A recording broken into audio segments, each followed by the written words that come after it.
Okay.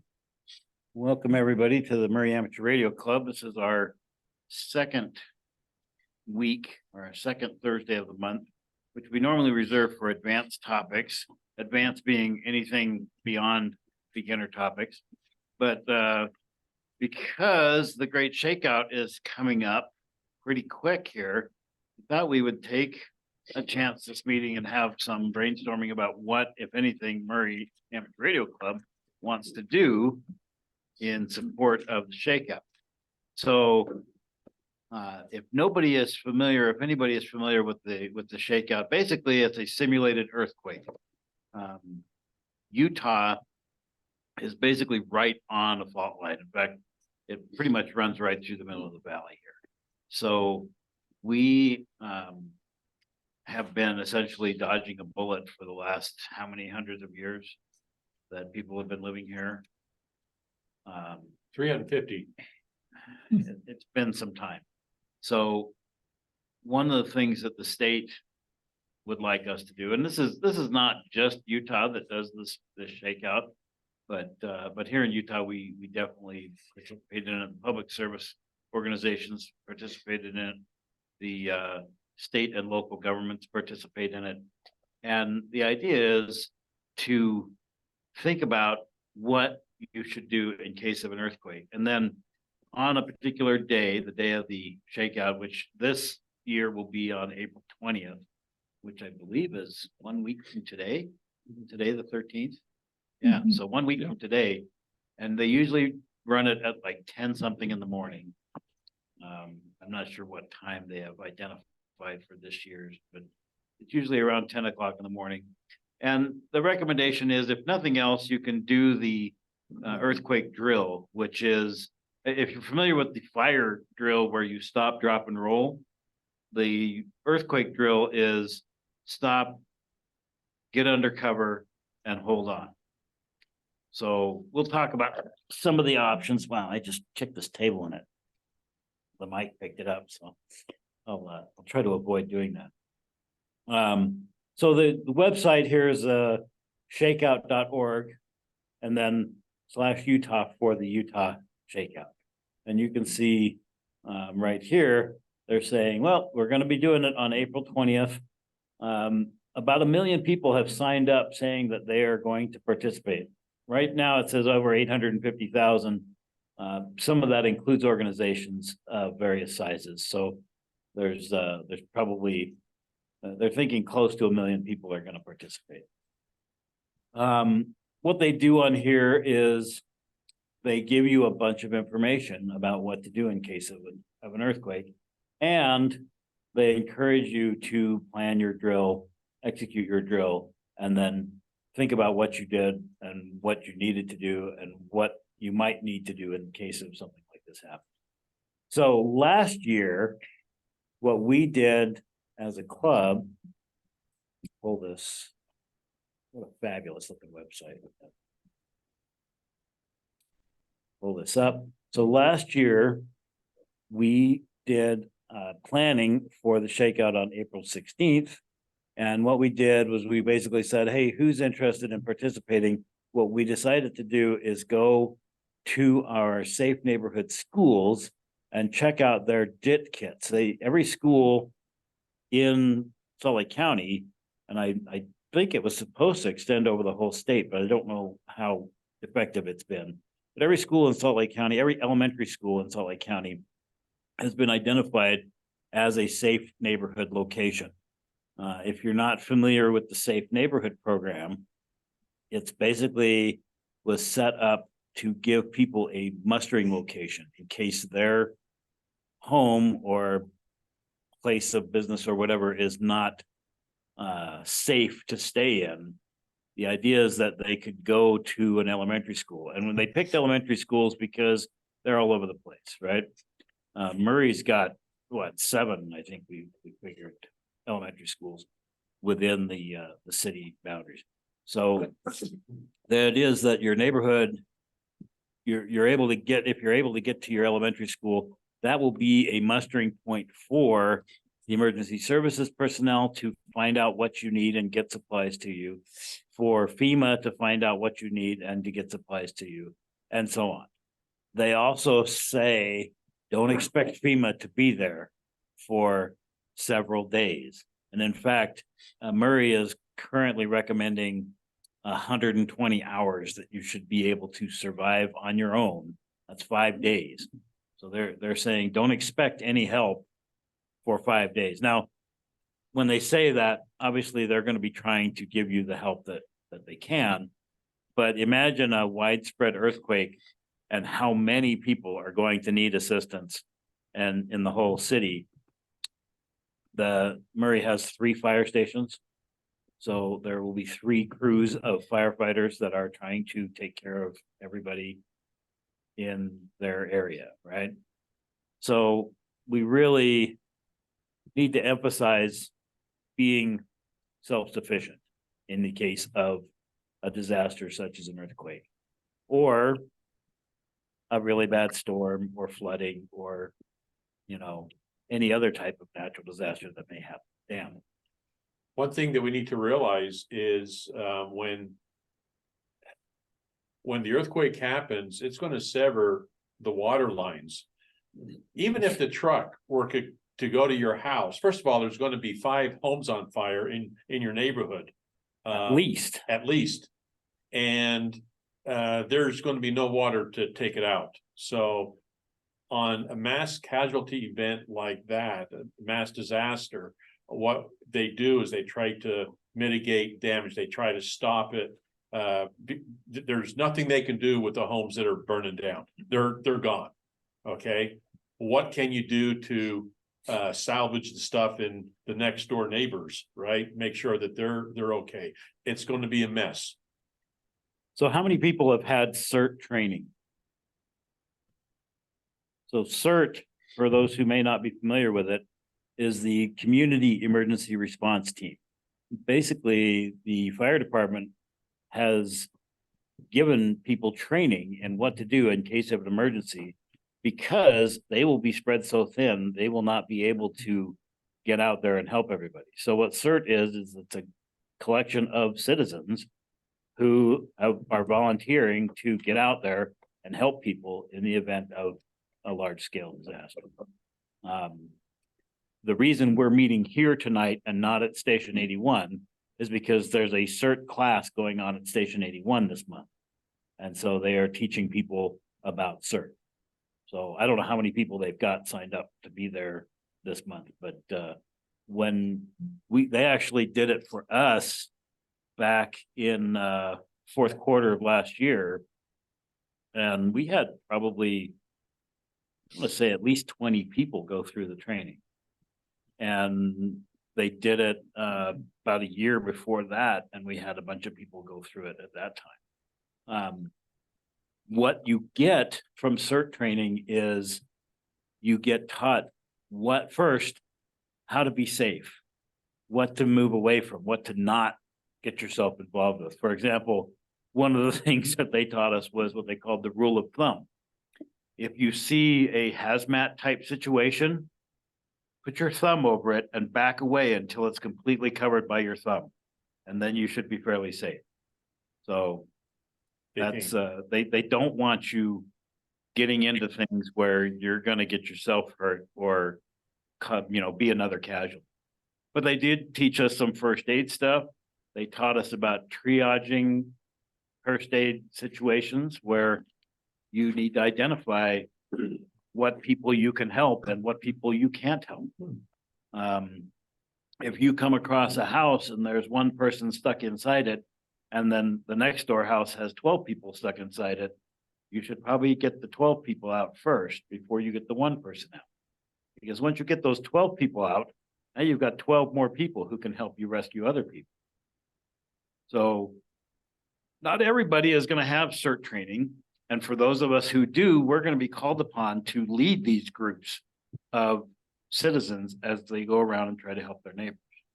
So keep that in mind. CERT training it's a free training that you can get from the fire department. They're happy to do it. They do it at least twice a year. And if you're interested, we can get you in touch with the appropriate people. So last year, we went around and the schools have these JIT kits, which is it's basically a crate that has a bunch of information in it. It doesn't have like emergency supplies. It's not full of bandages or blankets or anything like that. It's got information. It's got documents, manuals. There's stuff in there that would be helpful in managing a situation. So if you're the first one on the scene at your neighborhood school, then the first thing you should do is get a hold of that JIT kit, pop it open, and start trying to utilize the materials in there. Damn. Can I fill in the blanks there? Absolutely, please do. So with the JIT kit, JIT stands for just in time. It's basically a kit that trains you on the fly how to run an incident command. The first person that arrives at the school will open it up, and there's a big sign that says, "Stop, read me first." And that person is the incident commander. It's based on the FEMA emergency ICS system. And what you learn then is it takes you through check marks. Okay, here's what you need to do. You need to call, you need to get the next person who comes in. If they're better qualified to be the incident commander, have them take over, or else assign them to be a volunteer coordinator. The next person comes in, assign them to be search and rescue. The next person comes in, assign them to be the manager of medical. And so they have all of these different organized sections. One of them is communications. They have all these organized sections where it basically tells you what to do step by step, so that it kind of allows the citizens of the neighborhood to govern themselves. It allows them to manage themselves. The problem with emergencies is people have no idea what to do. But if they have something to follow, that changes everything. All right, so what we decided to do last year was go around and check out our neighborhood schools and see what they had. So we did that, and we have an evaluation of that here. We went through the process and pulled this up. Let me pull this up here. Get survey results. So these were our results from last year. Basically, what we found was that all the schools did have their kits. Okay, so that was good. Let me zoom. All the schools had their kits. This is really annoying. We're going to use up all of our screen real estate with stuff that you don't care about. All right.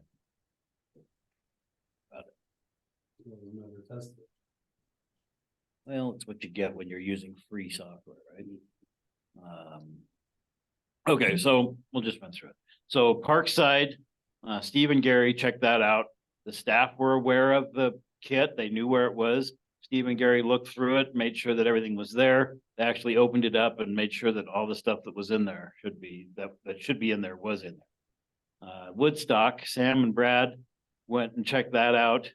The staff there knew what the kit was. They knew where it was. The kit was in the office under account. At Twin Peaks, Sam and Brad checked that one out. The staff figured it out after they were told what they should be thinking about. They found the kit in classroom 1, which was a storage area. Brad I see him giggling over there in the corner. So apparently Twin Peaks had a little bit more of an issue than Woodstock did. Sherwood went to McMillan. The staff there knew what the box was. They knew where it was. They knew what it was for. They also said that they inspected it annually to make sure that everything was there. Sherwood did double check and through the kit and made sure that it had everything it was supposed to. McMillan's the one right behind the mall. McMillan is the one on Corner, 59th and 3rd East over there. Fashion Place Boulevard and 59. It's like kitty corner from Tosh. Yeah. You know where Tosh is? Yeah. Yeah, so it's the one right. Well, no, it's not. Yeah, it's kind It's of across the street from Tosh. It's kitty corner to the Yeah. mall. kitty corner. Yeah, it's in that area, that general. Longview, Steve and Gary went to Longview and they checked it out. The staff knew what it was. They knew what it was for. They double checked the contents. Everything looked good. I went to Liberty. At Liberty, the staff knew what the kit was. They knew where it was. It was in their workroom, which is across the hall from the main office.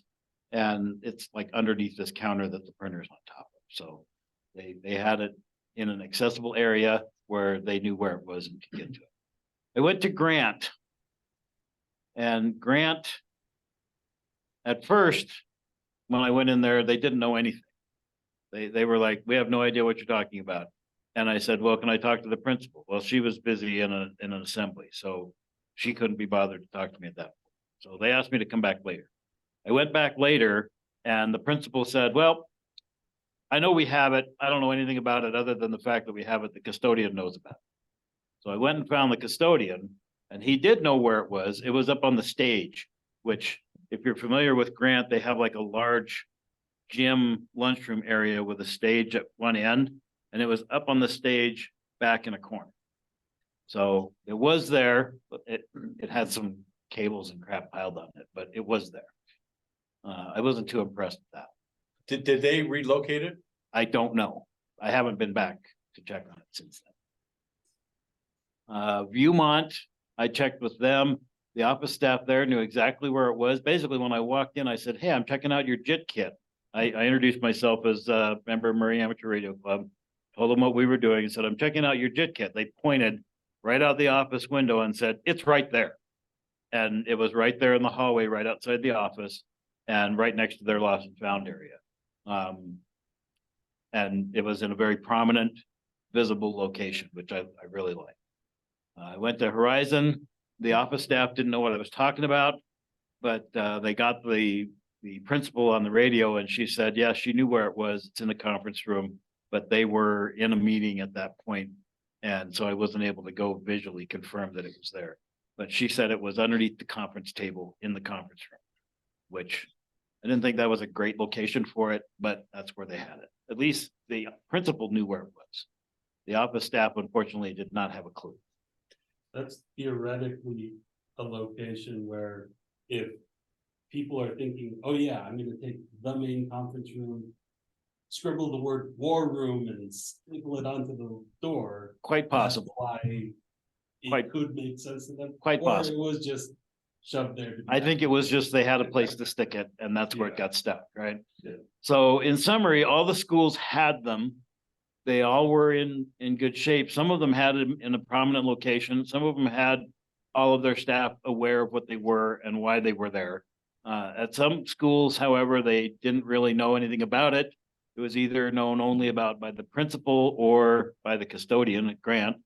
And the schools that didn't have it in a prominent location were the ones that didn't know anything about it. So it was like the city dropped those off or the county dropped those off and said, hey, here's your JIT kit. And they said, oh, great. What are we going to do with this? Shove it in the corner, stick it in a closet. We don't really care, right? Damn. A number of years ago, when we were, actually, it was after they started it, but I went to Longview because that's where my kids went to school. And I asked them for the JIT kit and, you know, they gave me the deer in the headlight look. And then I said, well, is your janitor there? Because I'll bet you the janitor knows. And I talked to the janitor and I had to describe it. And he says, oh, okay. So he takes me I had to go through 2 locked doors down in the basement storage where they had it. And I did an inventory. Everything was there. It hadn't been touched, obviously. And then I'm glad to see that I told them it can't be in a locked room, right? It has to be, as a matter of fact, in the JIT kit, there's a little packet that has stickers that should be placed on. There's at least 3 stickers in there that says the JIT kit is located here. And that should be on the front door and the back door and the side door of the school, right? Now, we did not confirm that the stickers were on the doors, unfortunately. I guarantee you they're not. We didn't know about the stickers that were supposed to be on the doors. So when we looked for them, we didn't know about that. Okay. So I made the recommendation to the Murray Fire Department, to their emergency coordinator, who is our liaison. that it would be useful for the purpose of the kit to be reintroduced to the school staff.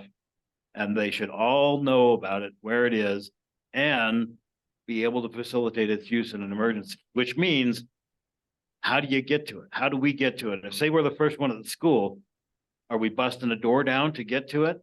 We very well may have to. Because the only people who have access to the school are the principal, office staff, and I don't even know if the teachers have card key access to the schools. At least not in the summertime. I don't know. Brad, Kind of a side note, and we might want to, someone might want to go, Twin Peaks is shutting down after this year. oh, really? So someone might want to go snag that kit. I don't know who to give it to, but Hmm. they're routing all the kids to Woodstock and another school. Dan already has ideas. I see Let- no, the wheels. I need to get that kit because there's schools that don't have one, that are brand new schools. So Salt Lake County Aries is responsible for the JIT kits. Okay. So Yeah, I need to know. Twin Peaks is done after this. Well, for the time being, they're closing it. Yeah, okay. When are they closed? End of the year. End of the year. Okay. All right, so that's what we did last year. Now, we could do that again this year if that's what people are interested in doing. We could do a run through of the schools and see if the ones that weren't doing a good job last year have improved things. I would lay money on the fact that they probably have not. I'm not sure what else we could do with the JIT kits or the Safe Neighborhood Program. Does anybody have any thoughts or ideas that they would like to put forward? Yeah, Sorry, I talked too much. no, you don't. So I think it would be awesome to have a presentation that we could give to not only the school board, but maybe each elementary school, the principal and staff, to let them know what the Safe Neighborhood Program is all about, why we have the JIT kits, and that way it'll help them get on board. Because the problem is, if you don't know what you're looking at, you don't know how to use it. Right? So you're suggesting we produce a presentation and show it to the schools? Yeah. Yeah. It can be a flip chart type of presentation where we don't need to have a computer, you know, the old flip charts back in the day, if you were a part of that. Board. Yeah. Could we also present, the Murray City has its council meetings like twice a month. We present it to them as well. We could present it to anybody. You could certainly do that, but we need to produce it first. Yeah. There's probably enough information on the Safe Neighborhood site to be able to produce something about the JIT kit that's just a short 5-minute, here it is, right? In fact, it could be something that we could even email to the principals of the schools fairly easily. So that may be something worth doing. I would love to be able to present it to the schools. I don't know when they do their staff meetings. I don't know, what, every school is probably slightly different on that. And I'm not sure who has cycles available during the day to be able to do that. I know I work during the day. I know many of us do, but we do have a number of retired members of the club that could potentially be pressed into service to do that. So we'll keep that as an option. What else can we do with the Safe Neighborhood Program? We just run, while we're thinking, let me just run through what they have here. So they have, That's fairly minimal. it doesn't have much, does it? No, and the links to the maps are all Are they broken now? weird. Well, they all, if you look at the URLs for them, you can tell that someone just copy it, a bunch of stuff to produce it rather than. And that's why Mary's called copy. Salt Lake City is the only school district that actually has complete maps and they stopped doing it because whoever set this up was just concerned with Salt Lake City. So if you're going into Murray, and we have the maps there, the zones, but there's nothing else. Yeah, I don't know, a month ago, I went through the website and I actually got more out of talking to Dan Yeah, than I did out of the website. You know, that does not surprise me. right. So I think that there's a lot to be desired there. Part of what I think the trouble is folks who are involved in teaching are worried about teaching reaching the parents and reaching the children. And these kinds of contingency plans and stuff are difficult. They're not high priorities to for them. connect. Yeah, they just can't imagine a time or use for them. And if there were to be an invocation of these kinds of protocols, the last thing that they would wonder about or care about is what are these protocols and these bindings. And I wonder if there's some way of breaking that down, getting past that. I think fortunately, now, the flooding, the threat of the floods and whatever may have people more primed to think about this. So it may actually be more useful than it was the last time to go check the gym. Maybe, Okay, keep going when you get done. I have another thing. No, I mean, that's as far as it goes. Like, it's just the idea that the flood plain and all this worry about the flood may actually reduce access from major roads and stuff like that. So having people thinking about kids, not just in case of an earthquake or a nuclear fallout, but hey, what if we live in a desert and there's more water than we know what to do with? Sometimes it's the thing that's present at hand that helps.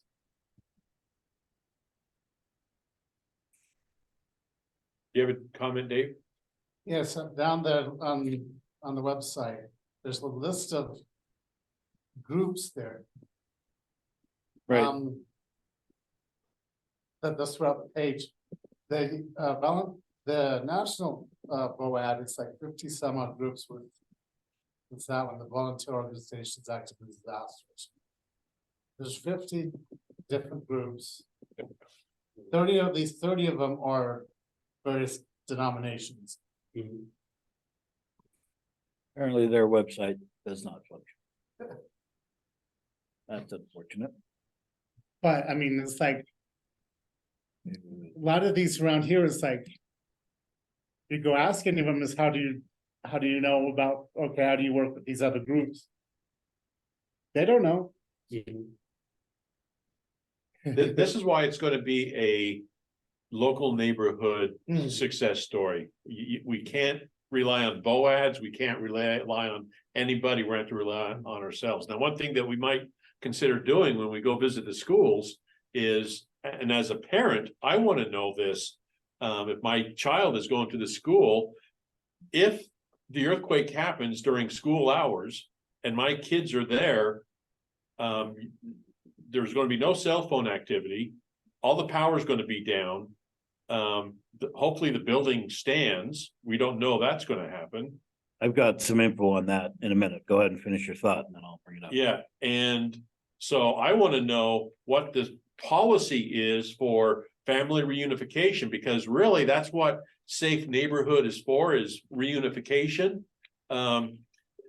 What they don't want you to do is pick up your backpack and the program actually says take your 96-hour kit and take it to the elementary school.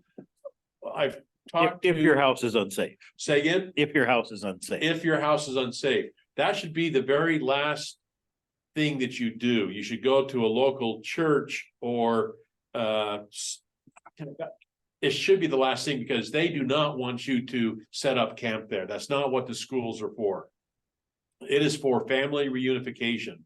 That is why Murray City we are talking about putting dual band rate antennas on the elementary schools and run a coax in there so we can set up a radio shop there, so that we can deal with the Red Cross and fill out the safe and well forms and make sure that we get all that system going so that people who are outside the disaster area, they can go to the Red Cross website and go to the safe and well location. And they do this every disaster.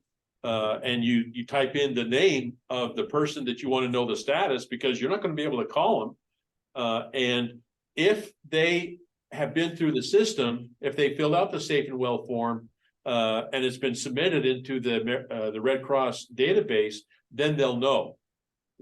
The trick is, who's going to do that? Where is that going to happen?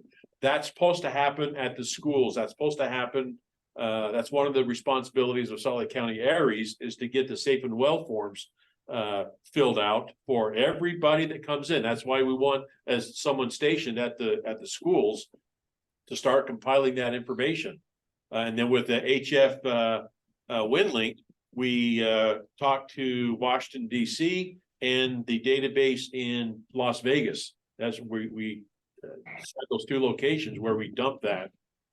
And that's how that happens. So two things. One, I would find out what your local elementary school is, what their policy is in case it happens during the day, and what their policy is as far as opening up the building and making sure the building is safe if it doesn't happen during school hours, right? Because people, they opened up a can of worms when they started the Safe Neighborhood program, because that requires the elementary schools to be operational. Okay, if they are not operational, then you can just throw this program goodbye. Everything is based around the elementary school. Right. And Right. it may not be the most easily accessible building from your house, right? Like walking down 56 South, you've got 2 LDS churches, a Jehovah's Witness church, a Lutheran church, a bunch of other buildings that may be open to the public, right?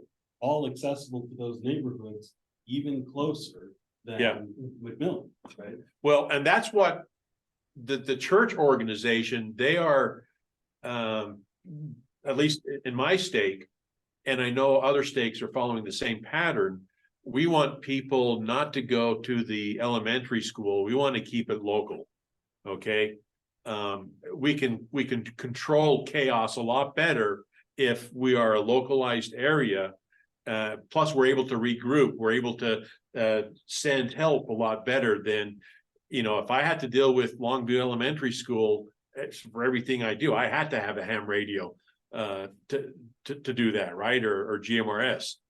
So yes, it is the church program is to keep it local in the stakes and in the wards. If the wards if the chapels or the stake center is unsafe, our last resort is going to the elementary school. But again, that's only for reunification purposes. We can't camp out. We're going to have to camp out in our neighbor's yard, or even though the building may be collapsed, there's a big parking lot and places where people can set up tents. There's typically a big field at the elementary school, Yeah. right? So Well, and that's one of the things that I'm trying to push on the Salt Lake County group, because that Salt Lake County Emergency Management, last I heard, they really don't want to deal with the Safe Neighborhood program anymore.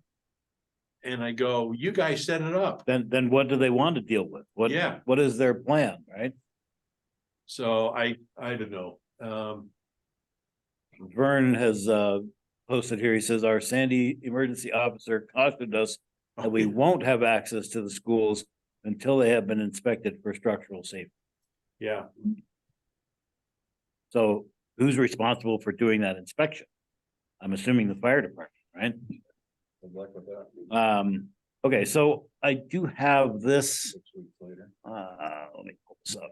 It's obvious that the people who are making these plans have never been in a 7.5 earthquake. I don't think any of us have. Okay, so one of the documents that I found is this analysis of Utah K through 12 public schools. Unreinforced masonry inventory. So building construction. There's a form of building construction called unreinforced masonry, which all of our public buildings were built this way. 50 to 75 years ago when most of them were built. So they actually did this survey last year where they went through all of the public schools to identify which buildings were still unreinforced masonry. Okay. And there's a section in here. Let's see if I can find it. So right here, in Salt Lake County, this has a full breakdown of all the counties in Utah, and all the school districts within those counties. And so Murray School District has 11 school buildings. 7 of those were identified as unreinforced masonry. 7 out of the 11.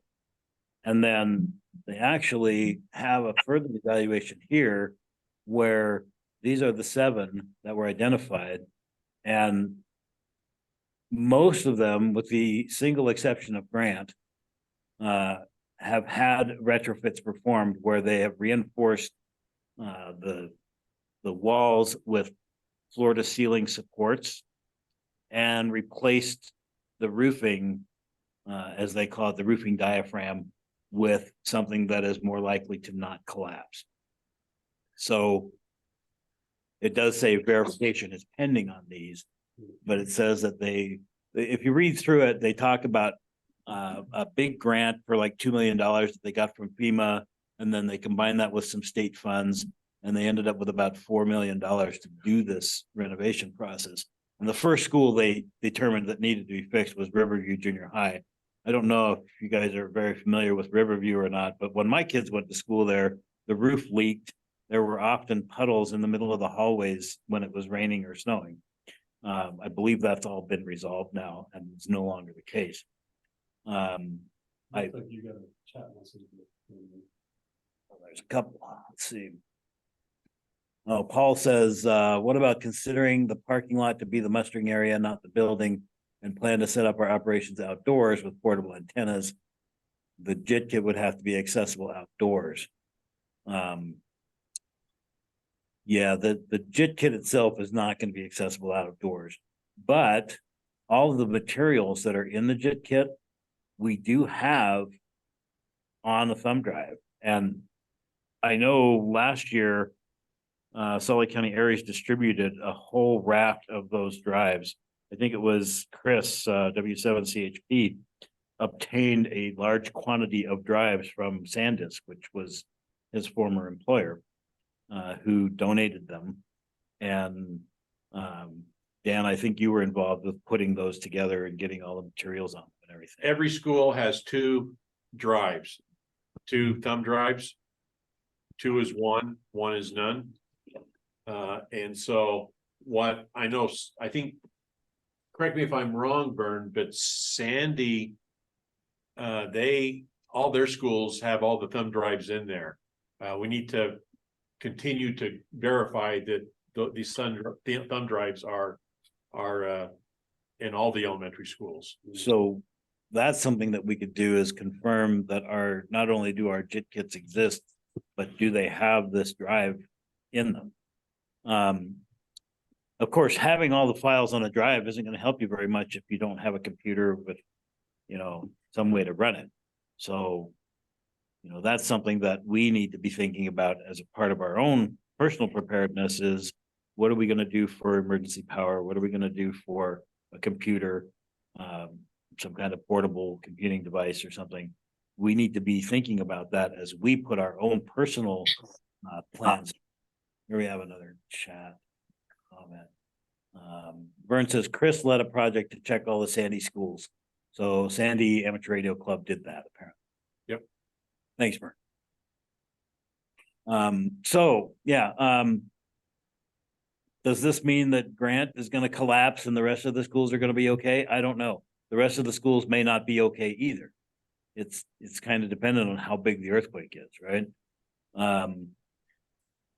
While the JIT kit is a great resource, maybe we should not depend on its existence because it may very well not be accessible when we need it most. So we should think about that in regards to our own preparedness. Okay. So what else? Yeah, Paul says if the drives are in the JIT kits, what good does that do us, right? If we can't get at the JIT kit, particularly if we can't get to it because it's in the school and they won't let us in the school until somebody from the city comes and checks it out. Right? So quite obviously, Paul, I'm hoping that everybody has a copy of the JIT kit thumb drive with them anyway. They should have that with their ham radio equipment. Because it has more than just the JIT kit stuff. There's so much information on there, including all the maps and the safe neighborhood, the safe and well forms, all the ICS forms that you can, when you are running your computer. Yes, sir. Dan raises the question, where do we get that? How do we get a copy of Do that? we have it on our site or like? We don't. Ah. The Salt Lake County areas have the image on the website. Okay. Yeah. Well, they're Yep, holding you out. should. So. Let's take a look. Let me do this. I have a Google link that let's put in the Try the .org. the MARC. Yeah. Should be a .org instead of .net. .net is outdated. Really? That's unfortunate. Since Google brings me to the .net. That seems to happen a lot, unfortunately. We probably ought to do something about that. Okay, let's see. Do you know where that would be, Dan? Go to the top. And go to, Training or deployment? go to deployment.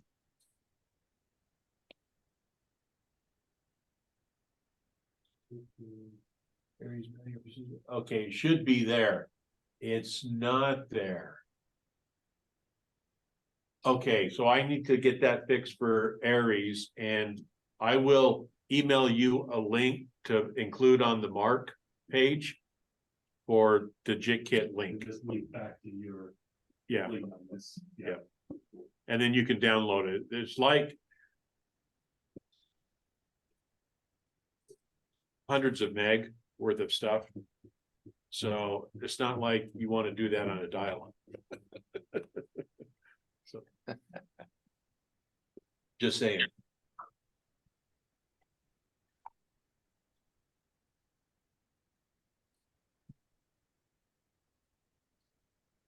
Say again? Yeah, with the dial-up. Well, keep in mind, what's the maximum baud rate on 2 meter 9600? I think you're legal to do 9600, but nobody's doing more than 1200 on 2 meter, right? So Yes, so now's the time to download it. so download it now. Don't try to download it over Winlink, for Christ's sake. Okay, oh, we got another chat. Ryan had shared a Google Drive at one time that had all this stuff. Does anybody know if that's still available? Vern, I think Dan has the same Google Drive and he was gonna get that information to me. So we'll get it on the website and probably send it out in the announcement mailing list as well, so that everybody gets it. Okay. So. Let's go, this was the safe neighborhoods. This was our analysis from our exercise last year. Okay, back to the shakeout. So we have some action items what, if anything, do we want to do as a club? And probably we should address the fact of what exactly our club's responsibilities are, or, you know, what does the fire department expect of us? I know that the fire department has a plan for what to do when the event happens, right? One of the things that they are supposed to do is perform what they call a windshield survey. And the fire department actually has a list that they keep in the truck of several places that they're supposed to go. And in fact, it's also on this board right over here. So, let me see.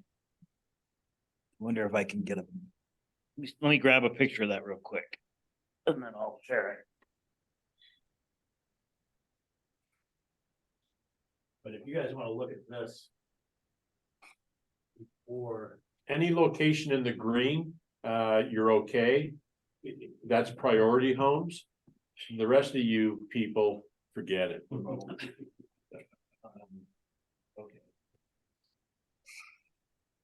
Upload fairly quickly.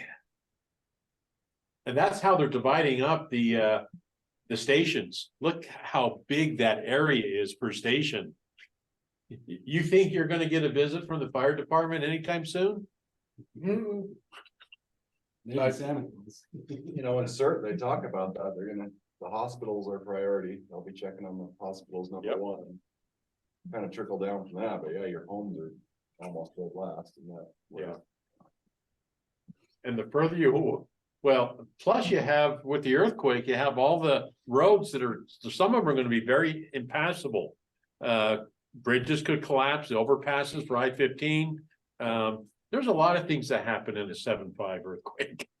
Well, and this is what we'll talk about next week is, you know, when seconds count, first responders are minutes away, but your neighbor's right there. Right. So learning to work with the people next to you, especially who are home, will be better or faster service than waiting for Santa Claus and the fire truck to visit your house. Yep. Santa Claus. I like that. That was the only visit that we ever got. I grew up in Jersey and that was it. So this whole concept of the neighborhood's gonna go to the elementary school because it's a safe place, like that's foreign to me. too. Since when, right? Right, yeah. All right. If we can't open it. No, we can't open it. What do you think? Don't want to actually open the file.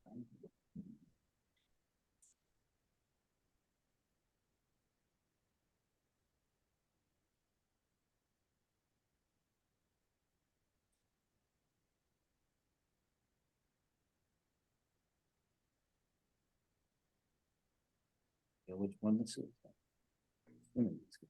This one. Right, that's what I All did. right, look at that. Okay, so this is the map. Saying, as a matter of- Okay, This is the map that's on the wall over here. So you can see there's 3 fire stations in Murray. Each station has an area. This is 82s, this is 81s, this is 83s.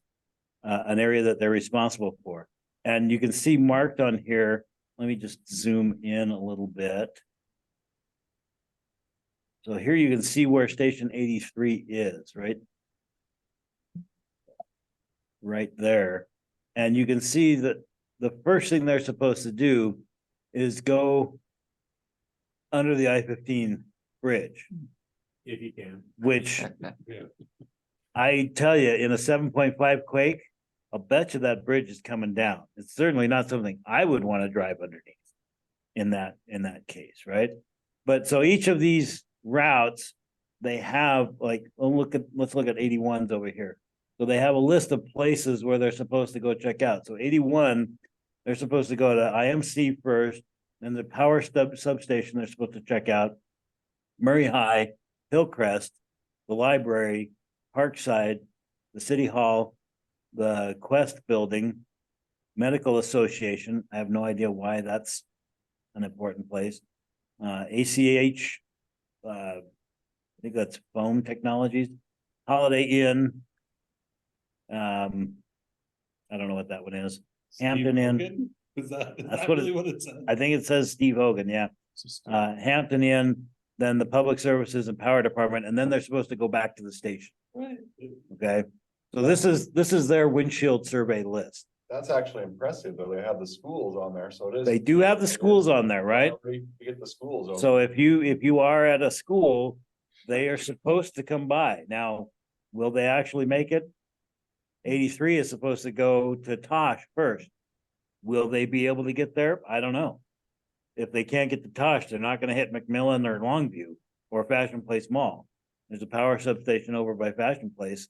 They probably won't be able to hit that or the Heritage Center or Liberty. All of those are on the east side of I-15. So if that bridge is down, all bets are off as far as what they're gonna actually be able to survey, right? Then they do hit the other elementary schools, Grant, Riverview, Viewmont, and Horizon. And another power substation. And then ultimately end up at Hunter's Woods Apartments before they head back to the station. So, I mean, it's not a unworkable plan. But in reality, how executable is this plan going to be? I don't know. That's something. Will Station 84 be operational? As far as I know, their Station 84 has a battalion chief and some out of service ambulances that are spares. I don't think they have any crews working out of that station. It's the CERT training center. Yeah, right? Is that the one we went to that was between Tosh and? the Yep. workshop Yeah. place? Yep. Yeah, that's the one over there. So as far as I'm aware, they do not have staff at Station 84, so don't expect that. They have the city divided up into 3 areas, 81, 82, and 83. You're welcome to check that poster out before you leave today and just see how close they're gonna get to your house, which may not be very close. But they are supposed to get past every elementary school. So I sent an email to Joey, the fire chief, and Nick, who is our DC coordinator here, who is our representative, and asked if there was anything they wanted us to do. Makes sense. Right there. And I heard nothing back. Well, I got an email back from Joey saying, hey, thanks for all you guys do. I see you got Nick on the list. That's good enough for me. I never heard back from Nick. So Nick is also a battalion chief, and he probably has a ton of other work that he's doing. But it would have been nice to hear something back, even if it's, we don't need you guys to do anything for us. Do whatever you want to do. We did are answer happy to that, have what you actually. want. Did he? Yeah. I did, I read it the other day, An email from Nick? so. Hopefully, I didn't see it. there, Says your services are no longer required. yeah, it said, thanks for reaching out, Jan. You guys knocked it out of the park last year with your net and JIT kit mission. I only have a couple of ideas that might include an assessment of the radio room at the EOC, which is right here. And also checking for maintenance needs cleanup at the tower. I know that you would like batteries and solar panels at the tower, but for the sake of the drill, just assessing the overall opportunity and general maintenance needs of these 2 areas. But overall, you guys are the pros. I'm happy to let you present any ideas or follow through with whatever you might help with Ham Club to better prepared. Thanks for reaching out and seeking coordination with the FD, Nick Haskin. I wonder why I didn't get that. You want me to forward it to you? Did it go to your, It may have gone to my spam folder. yeah, That's a distinct button. Here, I'm forwarding it to you. Okay, on its way. I will have to look in my spam folder to see why I didn't see that. I just forwarded it to you, so she have it. Thank you, Brad. So Nick did get back to us. But It was like the next day, I think. that, if I'm not getting his email for some reason, that's not. I'll have to chase that down. That's probably a problem. Okay, cool.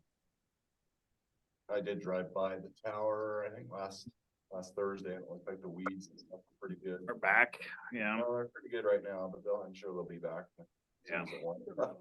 What about the generator there, backup power? So the No. generator, the fuel tank for the generator is gone.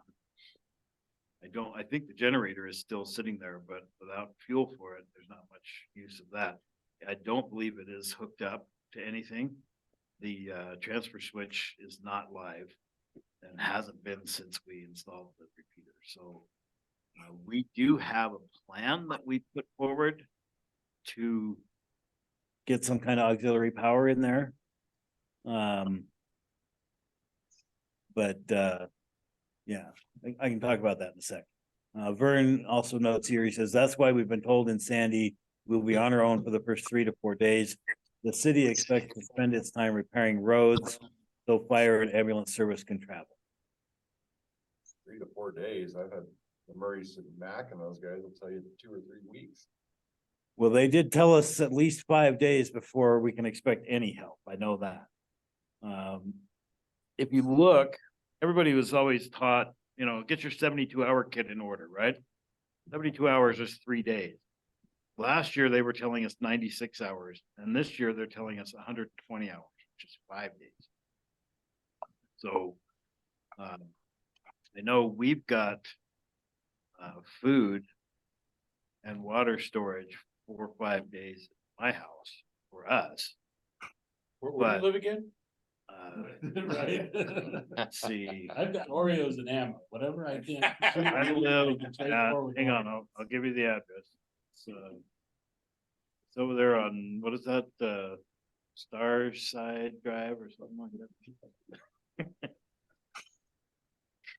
Yeah, so I mean, that was one of the things that we did for Christmas this year was we put together 96-hour kits for us and all of our kids and gave them out as Christmas presents. They actually had some decent ones at Costco.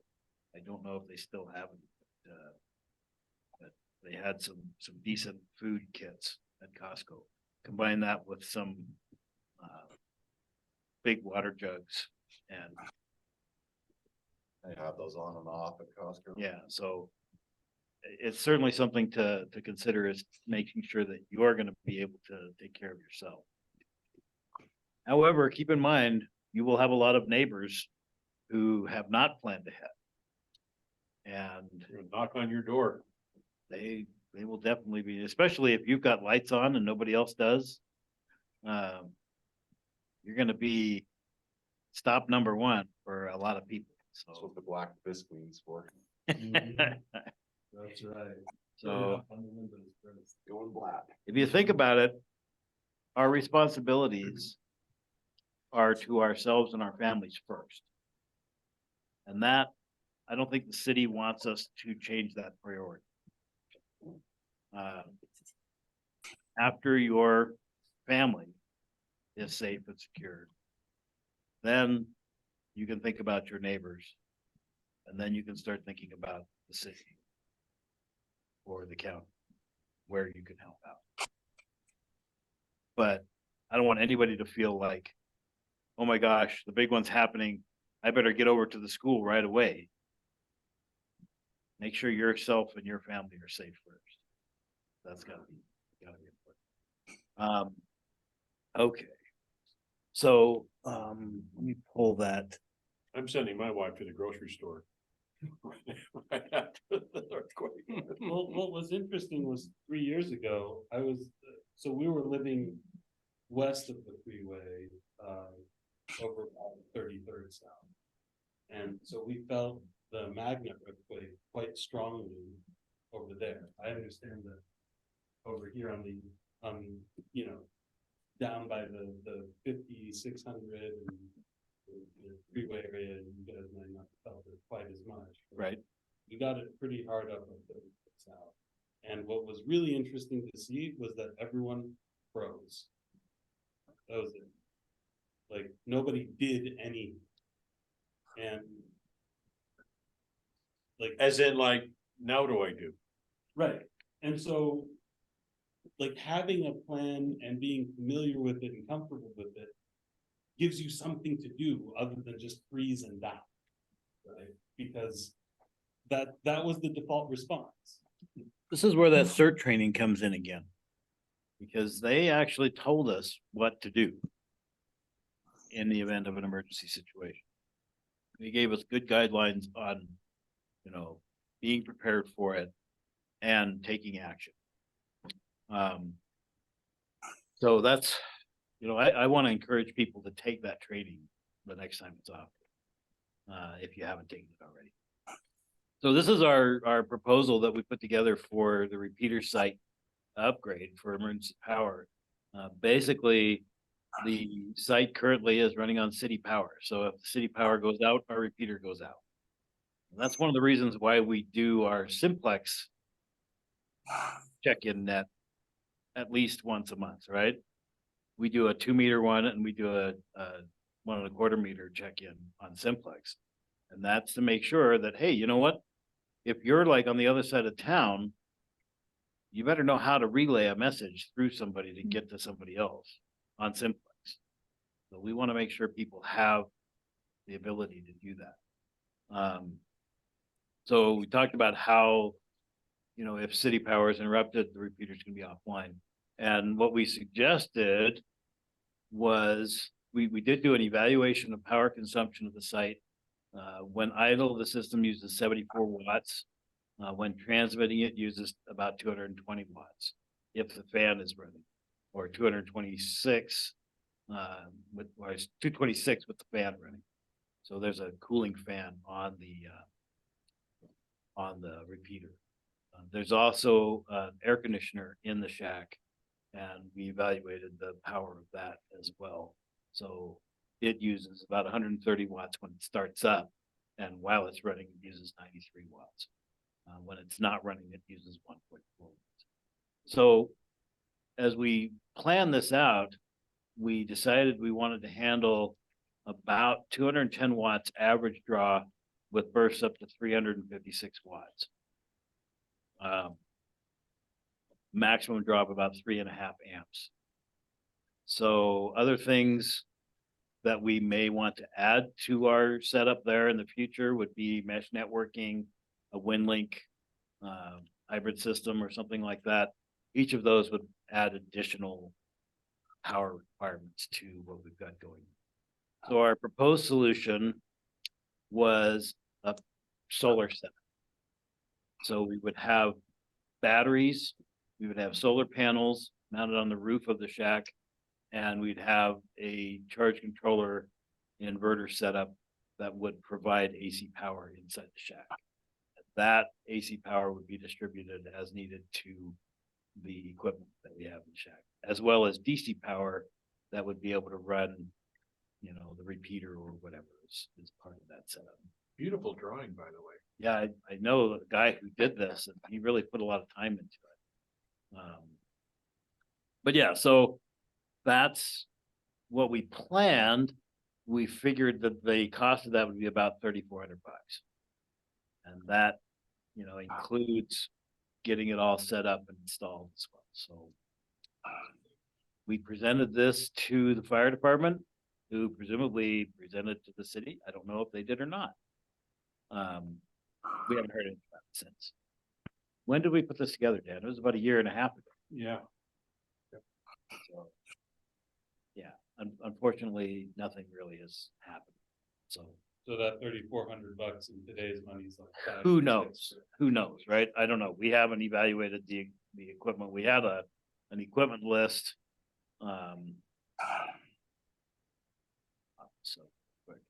So this was our equipment list based. This is window is too small. It's probably display the sheet.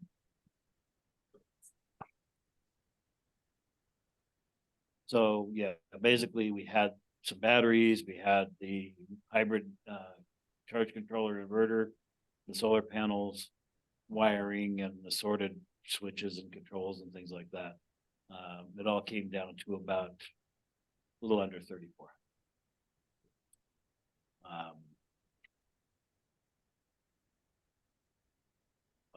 so yeah, we put that together a while ago. And as far as I know, nobody's done anything since. So.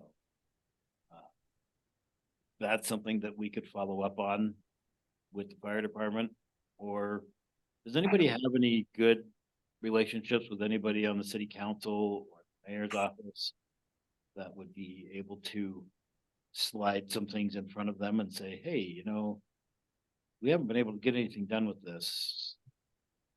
Can budget money be kicked loose for something like this, or what's the situation? I have a couple of, I know the mayor quite well. I have a couple things I'm gonna present to him, and I'll present this as well. Okay. Put it on my list. Okay, All right. A year and a half isn't very long in government. That's true. But I think, yeah, administration may have even changed once in the interim, right? So. The old mayor die or something like that, That was 2 mayors ago. 2 mayors ago. Yeah, Oh, gracious, you can see how well I keep up with all. Dan Snar retired, and then Brett is the new mayor.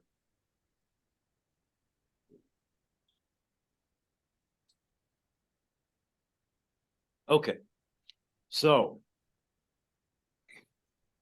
What are we gonna do as a club? You We've keep coming got, back to that question. I keep coming back to We that gotta do question. more. Our net wasn't super organized last year, was it? People just kind of checked in, and Yeah, I think we ought to do an official. Do an official net net. when the event happens. well, I think when we need to decide when we're going to do it.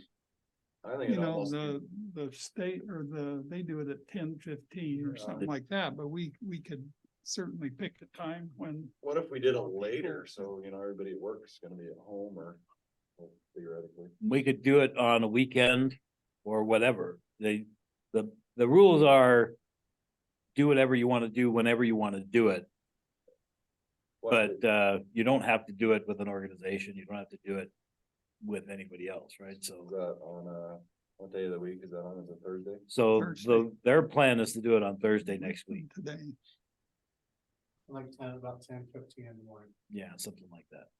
Sometime around 10 o'clock. What if we just did a more official free meeting check-in? Or more than a check-in net. Or, We could do that on the At 2 meter 6 simplex. I think we're on 2 meter simplex next week, right? So. Hmm.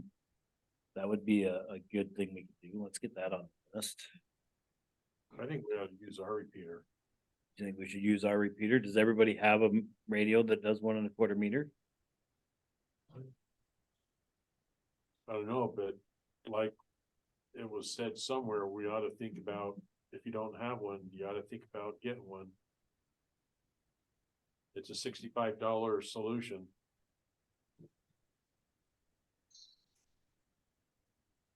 Because when the big one hits, we won't have, we'll have simplex, but we won't have any, we won't have our MARC primary repeater that's, you know, crossroads on zones. peak, right, That's- yeah. That's out of. 'Cause out they'll of be touch. using that, Yep. I'm sure. So we have our own frequencies, and then we have our own repeater, and we ought to take advantage of that. Granted, it's not gonna be operational when the big one hits, if they don't get us power to keep it up and running. the chances you think that tower is gonna stay up at I'm- a certain point? Yeah. I know. Well, that's a good question. I- I don't know what the seismology of that tower installation is. I don't know how deep that concrete goes or anything. yeah, Do we know anybody who would know that? It's right in the middle of a liquefaction area, so it'll actually sink down and we'll be able to touch the antenna. It'll be, This will still work. it'll close be to the 8 ground foot, plane. 780 The feet. shack will be floating on top of the sand, right? Good grounding. Yeah, right. It that would might take be- rounding to all new levels. That might be something worth doing, would be talk to the city engineer about that. How old is that tower? I don't know. That's probably a good thing to ask Nick. Cause that tower was, They don't know how. Yeah, it's been there for a long time because the city police used to use that. And the power company still uses it. Well, I don't know if they still use it. they do. Do they still use it? Power's the only other one besides us that. are I know they have transmitting. equipment in the shack. The police department still has equipment in the shack. The power, their repeater is actually running. Those are active antennas. Okay. Is the police running out of City Hall? The police are running out of City Hall, yeah. Also, those are the antennas that I see in City Hall then. Yep. So the police are using the UCAN system, right? A UCA I system. believe so. right? They're on the They're trunk all- system. Yep. So that's another thing.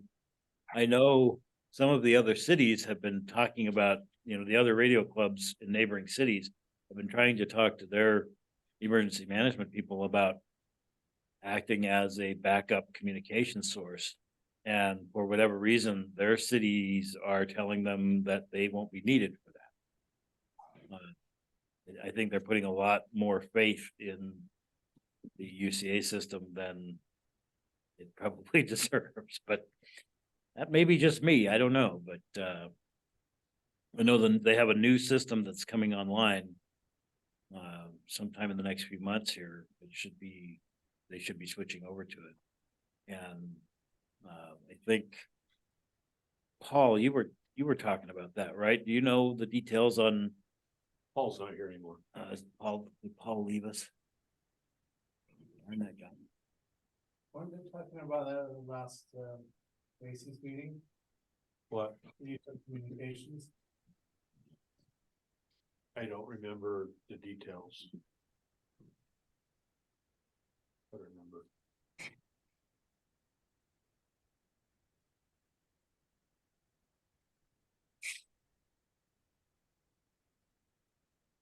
There's only so much data that fits in there, and I have to make sure that I shut the gate, because if data goes in, something has to fall out.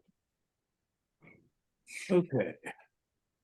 So what I've got is, let's put together a presentation on the safe neighborhood and JIT kits for the schools. Which could be a simple 5-minute, this is what the JIT kit is, this is why it is.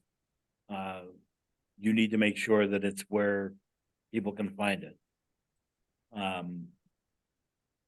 Present that to schools, probably would be good if people presented that to the schools in their own neighborhood.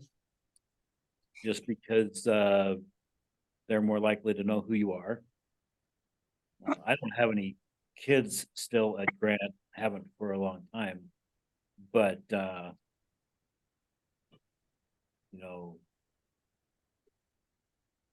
it may be beneficial if you live in the area around the school that you're gonna go talk to. I don't know. Here's an important thing, though. If you're visiting any school, make sure you're wearing ID, especially in today's world. We want to make sure when I go to Longview, I have my Aries emergency vest on and my ID. I look very official, and that makes a huge difference because you're dealing with people that they don't know who you are.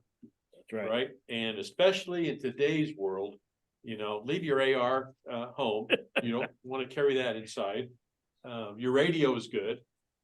So. Yeah, anybody who doesn't have a club badge, I believe those are still available from Ham Badgers.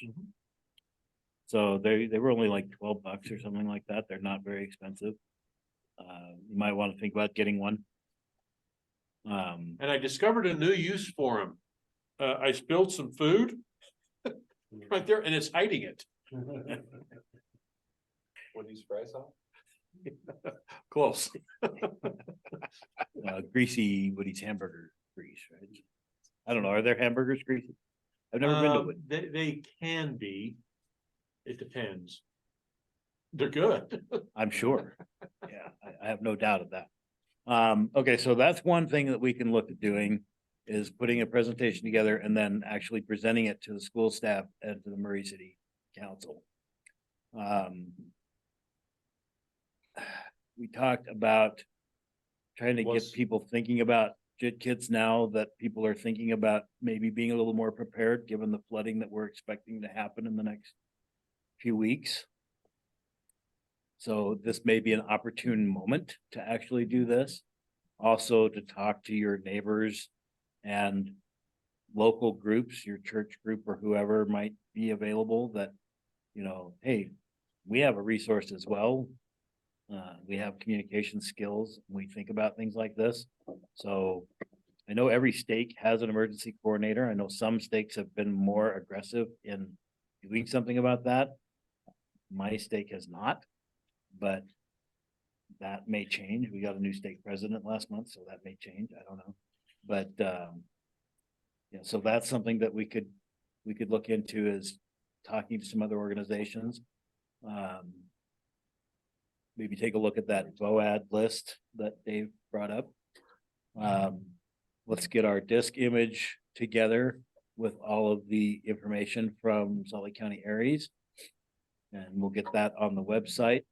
I'll check with Chris and see if he has any more of those thumb drives left, because they were nice little. I have a billion thumb You drives. got a stack of them? Yeah. Okay.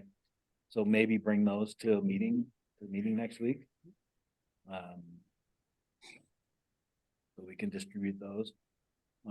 Let's see, do a net on the day of the event, probably during our check-in time at 6 p.m. Do we want to do it on the 2-meter simplex and our repeater, or do it on both, or what do we want to do? I mean, I like doing it on the 2-meter simplex because everybody's got a radio that does 2 meters. Now, not everybody checks in. And I think most people who check in do have a radio that does 1.25 meters. So maybe we need to be more aggressive in encouraging our members to check in on that net I think it's a little scary to check in without any control, Structure, without any yeah. script. Maybe we need to put together a script for these very check-ins streamlined. and just say, you know, I don't want to run through a roll call, because not, you know, we have like maybe usually 6 to 12 people check in. And we have people check in who don't come, right? So it's not that they're not interested in checking in. But yeah, maybe having a more structured script for that check-in net might make sense. I've had a real hard time with my radio picking up the simplex tech net. How far out do you live, Jeff? I live on 13th East and 6200 South. That's right near me. We're relatively close to town. Yeah, What kind of radio are you using? it's the TYT. The TYT? Yeah. So maybe you're on low power? You know, well, you- It's- maybe- Because I know Steve checks in with his TYT, and he lives out in that. I've heard a 90s few area. people, checking in, but I guess I was expecting to hear a net control or something. Yeah, so we haven't really been doing much in the way of net control. It's been basically, hey, check in now, you know, and people just start throwing out their call sign. So Maybe we should do a very simple. script for we'll that. put together a little script that we can Well, use. I'm pretty inexperienced, so. And we understand that, and a lot of people probably are as well, so, you know, that's something else that we should talk about, is how to do relayed communications in the event that you're on the fringe and your signal isn't making it in at all or very well, right? How many people were involved with the Aries net on yesterday, last night? You were? We had so many relays. It was perfect because the repeater was going out. And so I was net control, and 90% of the people very crackly, and you could hear them on the reverse just fine, because it's not going through the repeater, right? But as net controller, where I'm transmitting and I have my spreadsheet where I'm trying to type in, I couldn't keep on going back to the reverse, you know, Right. so I had a dozen relays last night. Sometimes that's all you have to So work which with. repeater do you guys use for that? 146770. 146-700. And that's That's Aries repeater. is that on the hospital or where is that one located? That is on, oh, that's a good Is question. it Huntsman? No, No, it's not Huntsman.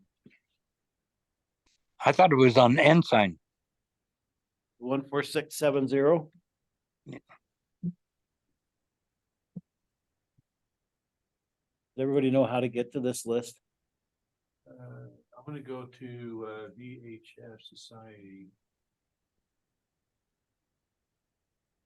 There is Salt Lake County Aries on Ensign Peak.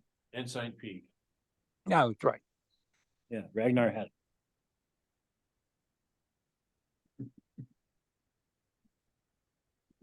So I have noticed that the repeater that we use on our Sunday night net on Ensign Peak, depending on where I'm at in the valley, sometimes I cannot hit that very well. Like if I'm over on Redwood Road and like 90th South, even with 25 watts, I'm not getting into that repeater very well. So So Aries Maybe- has a second repeater. there may be another reason for us to switch to using our club repeater, since it's centrally located. But we need to make sure everybody has a radio that works. Probably worth doing a survey. To That see Is a who good has point. Let me add that to the your list. radio. Yeah, Hi, this is Ragnar. Yeah, go ahead, Ragnar. I can hit on Simplex, I can hit 2 meters, but I have a pizza pan dual bander that I use for to get out on with my handheld. But using the TYT 350, I don't have it. I just have to walk outside. And tonight I couldn't hit anybody. So, and some nights I can, or some weeks I can hit on 220 simplex, but tonight I couldn't hit anybody. So, or hear anyone. So it does change, conditions change. So, right on the fringe, you have to be a little careful. Yeah. Go ahead, Dan. What were you gonna say?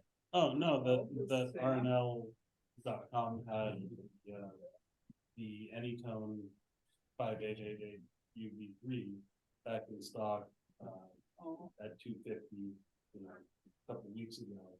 And there was a guy in my ward who just got his ham license. And I suggested it to him precisely because you can do 1.25 on it. And it gives you plenty of power on 2 meters. Yeah. Yeah, it'll do 50 watts on 2 meters. It'll do 20 or so on 1.25. Let's see. I had another thought in my head a second ago, and then I think it's escaped. I'll have to see if I can chase it down. So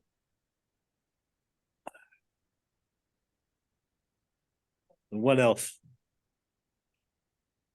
do we need to think about here? What am I missing?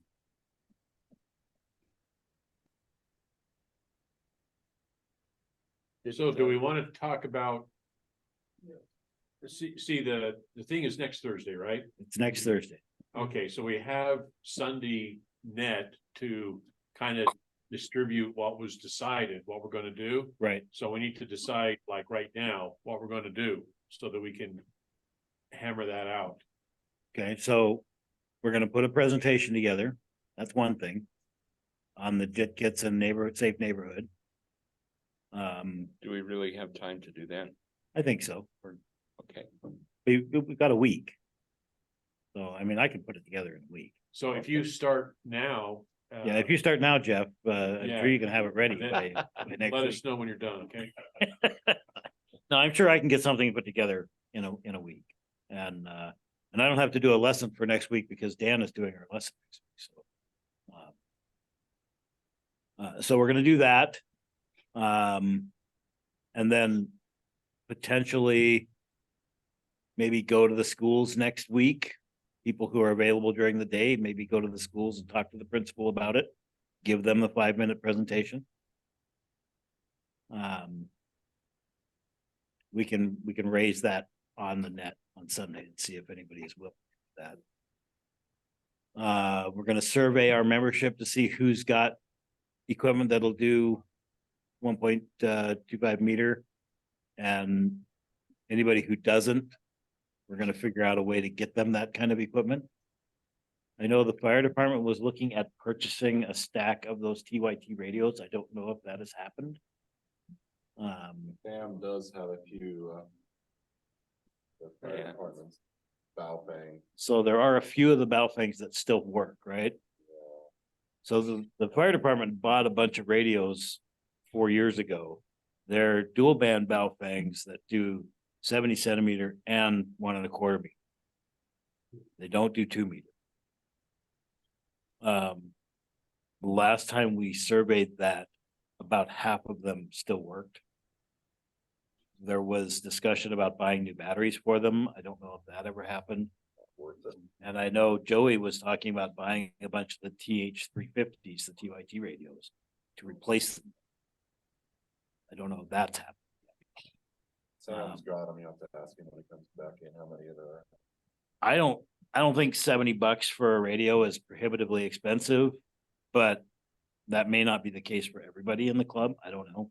Some people are probably on a fixed income or, you know, don't have the disposable income that others of us have. We should find out who's got equipment and who doesn't, who needs equipment to operate on it.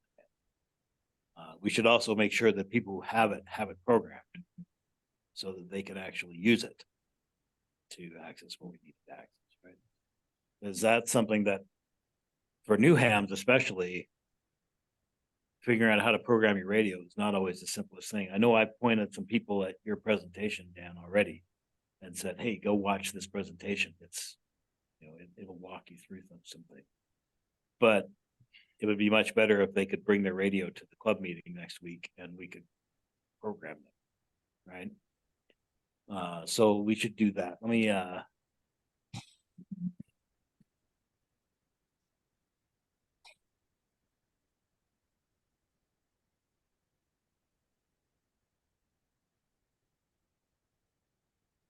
put that in the email.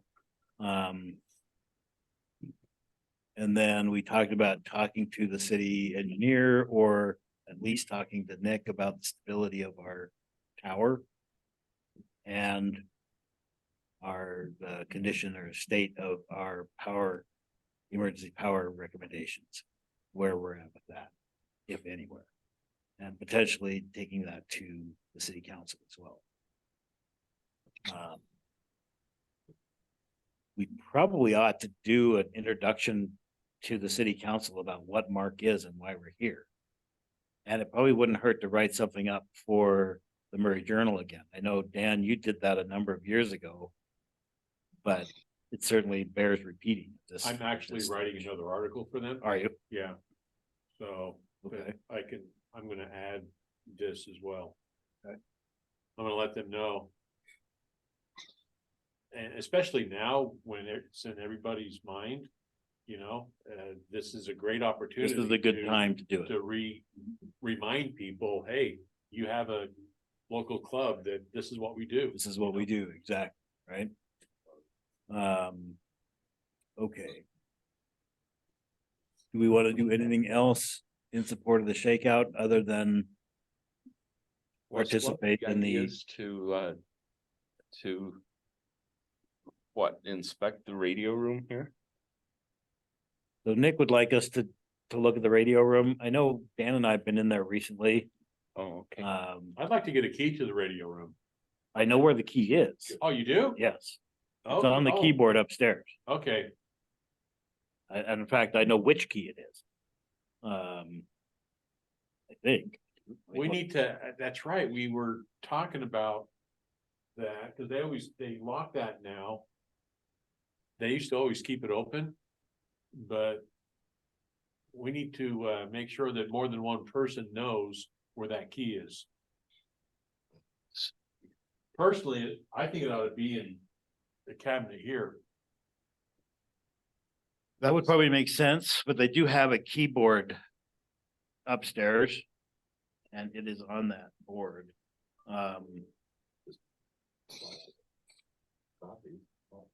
There's probably a big do not copy stamp on it.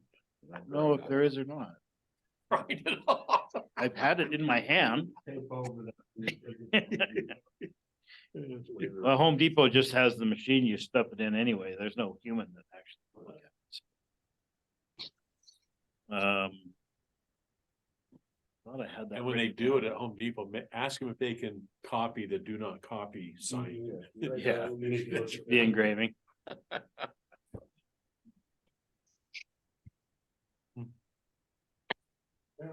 There was somebody that I remember seeing part of Aries that works with. Salvation Army. Uh-huh. Someone else is- Yeah, he's like a colonel or something. He's bigwig into the Salvation. Got transferred. Yeah, he got transferred. Oh, you did? I can't remember his name. Rob. Rob, yeah. Yeah, he moved. So I do not have it in my notes in my phone. Unfortunately. So there. I have a comment. Go ahead, Ragnar. Immigration Creek has been flooding along down in Salt Lake City, and got 17th South, 17th East, and it goes right down on 15th East. And on 15th East, in the northwest parking lot of the grade school my brothers and sisters went to, the creek runs right through there. And anyway, I remember when we used to check flow levels of the of a couple of creeks. One was up mouth of Immigration Canyon, and another one I checked later when we were going to build a thing. Blue Cross Blue Shield was planning on building in Knutson's Corner there, the creek that ran through there. I remember checking on that just for fun. And but we also checked some of this for the county maybe 30 years ago on flow levels and such. Anyway, I wonder if any of us are involved in, like the creek that runs through Murray Park. If we should be aware of that. I think we should bring out the fact that we should be involved in knowing what's going on with the flooding locally in Murray. I have no idea what goes on there. Are we involved in that? And right now it's a good time to bring that up and bring the emergency stuff we can do with them. Maybe someone should bring that up locally to Murray right now. I don't know what's going on there. Yeah, I don't know who is responsible for monitoring that, but that would be an awesome place to put an APRS transmitter that sends out telemetry with the. Oh, that would be beautiful. Yeah. Speed. I don't know what kind of hardware we'd have to do that, but that would be a cool thing to have. And, maybe we should do a research project on figuring out how to do that. By the way, that part, that river that goes through Marine Park also goes through your farm. Yeah. Right, my understanding is that Wheeler Farm is already planning on Being underwater. flooding all of their area to try to take some of that out. And That is a floodplain over in the. Basin, yeah. And so the So is Murray Park. Murray Park is gonna be underwater. So where would be a good place to monitor that? Would be a good question. That's something that we should look into. Well, we could I would We think could an ask the APRS two- transmitter Go ahead, Ragnar, sorry. We could ask the people that monitor that for the city to where they think would be a good place. I'm sure that they would have a good idea. If indeed anybody does, right? I mean, It's monitored. it is monitored. Things are monitored and it's online. Right. It is online. Okay. There's also the one. I don't know what the stations are. So the question is, will it still be online? If there's, you know, if the equipment is underwater, whatever. Sure. Dave, go ahead. There's one that kind of goes along for like, you know, Yeah, so the one that runs through the park is Big Cottonwood Creek, I think. Little Cottonwood. Little Cottonwood. And so Big Cottonwood is the one that goes past the Walmart on Fort Union then, right? 'Cause it's not that same one. Space Street about 40 minutes. Yeah.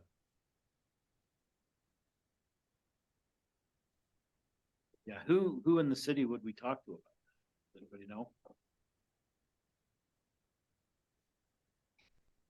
I've been writing stuff down, so I don't know what you're talking about. We're talking about monitoring the creek speed and depth as it goes through like Murray Park or, That might be more of Salt Lake County flood control, actually. I could find out.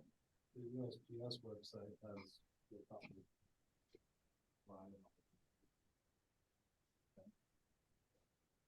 but it doesn't say where they're monitoring it. It just says. We found it the other day, it showed where all the stations were. Trying to find where I found. That would be something, maybe we could tie into an existing sensor with a little APRS transmitter. To kick. Oh, that would be cool. Because the flow will be very different, we plan on trying to contain during the peak hours of midnight, because the moisture goes down the valley at night. Right. We're trying to contain it as much as they can. And so they'll flood at midnight, and then during the day, flow goes down and let more of it back out. through the gates.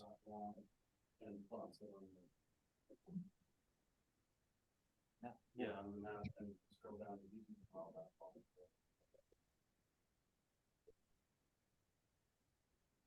There are a number of monitoring locations. I wonder, that would be an interesting project maybe for us to build some little APRS transmitters. They could be tied into a telemetry gathering system like that. I guarantee you, they're not gonna let you tie into their system. That's just scrape it off the internet. Well, if the internet's not available, though, it doesn't really help us. I'm thinking of something that would be able to be in place that would be completely self-sufficient, right? Battery operated with a solar panel or something. You wanna put your own measurement on the river itself? Probably would have to. If they're not gonna let us access their, yeah, I'm just thinking if they've already got the equipment that's pulling data, if we could access the same data stream that they're accessing, that would be easiest for us, but yeah, they're not gonna let us. Of course, we don't know that until we ask, right? For $350 an hour, I'll go sit there. The point is to do it for free. Capitalism.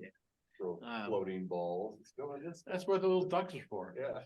Okay, so we have a few things on our list that we can do. I think everyone in the club should plan on participating in the stop, cover, and hold on drill when the event happens.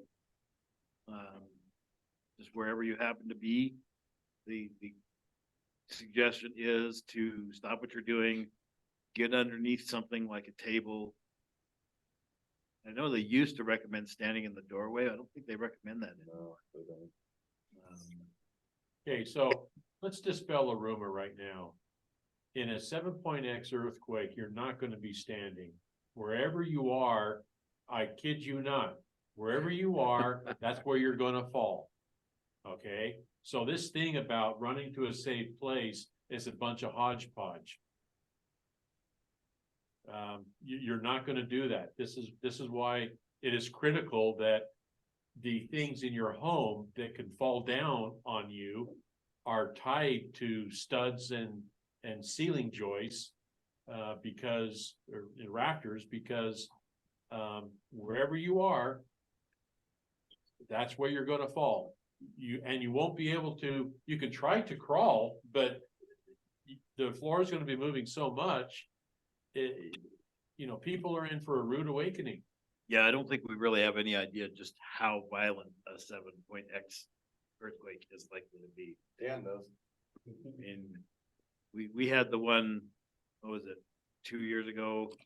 The 5.7, our aftershocks are gonna be bigger than the Oakland earthquake. Yeah. And that was a 6.5, 6.7. Our aftershocks are gonna be bigger than that. So this thing, this is what keeps me up at night, is because I've been through a 7.5 and a 7.4, and I know what's coming. Now, the good thing is the Wasatch Fault, our geological history has shown that it's never gone above 7.5. So that's kind of like the maximum that we can do. But I tell you what, a 7.5 is violent. And I tell people, if you can imagine standing next to a train track and a freight train comes by and you have your ear about 4 inches away from the train that's passing you at 90 miles an hour, that is what it's going to sound like, and that's what it's going to feel like. It just blew me away. I did not realize the percussion and how loud the earthquake was. It was mind-boggling. And of course, you collapsed, and you were just hoping that, the best thing to do is when you collapse, you need to try to roll under tables or something. You need to be below the next highest thing. If you're in your bed, you want to roll out of bed. You want your ceiling to fall on your bed. You want to find The void. pockets, the Yeah. voids. Yeah. So There's no room under my bed. It's just full of my wife's things. I thought that's how. Well, even not that, if under the you're, bed, on the if you're s- next side of to the- it, right? If the, like Dan says, if the ceiling comes down and lands on your bed, at least it won't be landing on the floor next to the bed. So if you're laying there, you might stand a chance of not being crushed. Unless you're a Lundwall, where my luck, I'll fall down next to the bed and there's gonna be a joist that will just come right down and smash me. But if It'll you'd just stayed be in bed, you'd have perfect. been fine, right? Yeah. Yeah. Yeah. Hopefully we're not as lucky as you, Dan. Okay. I hope not.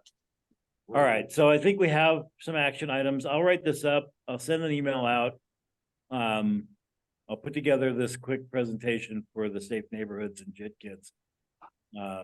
We'll send out some surveys to our people about their equipment, about the possibility of doing our nets on our repeater, and then we'll go from there.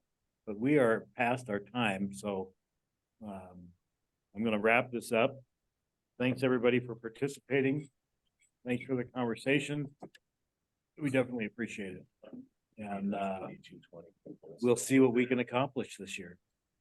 And go from there. I'm gonna stop the recording and see you all at the next one.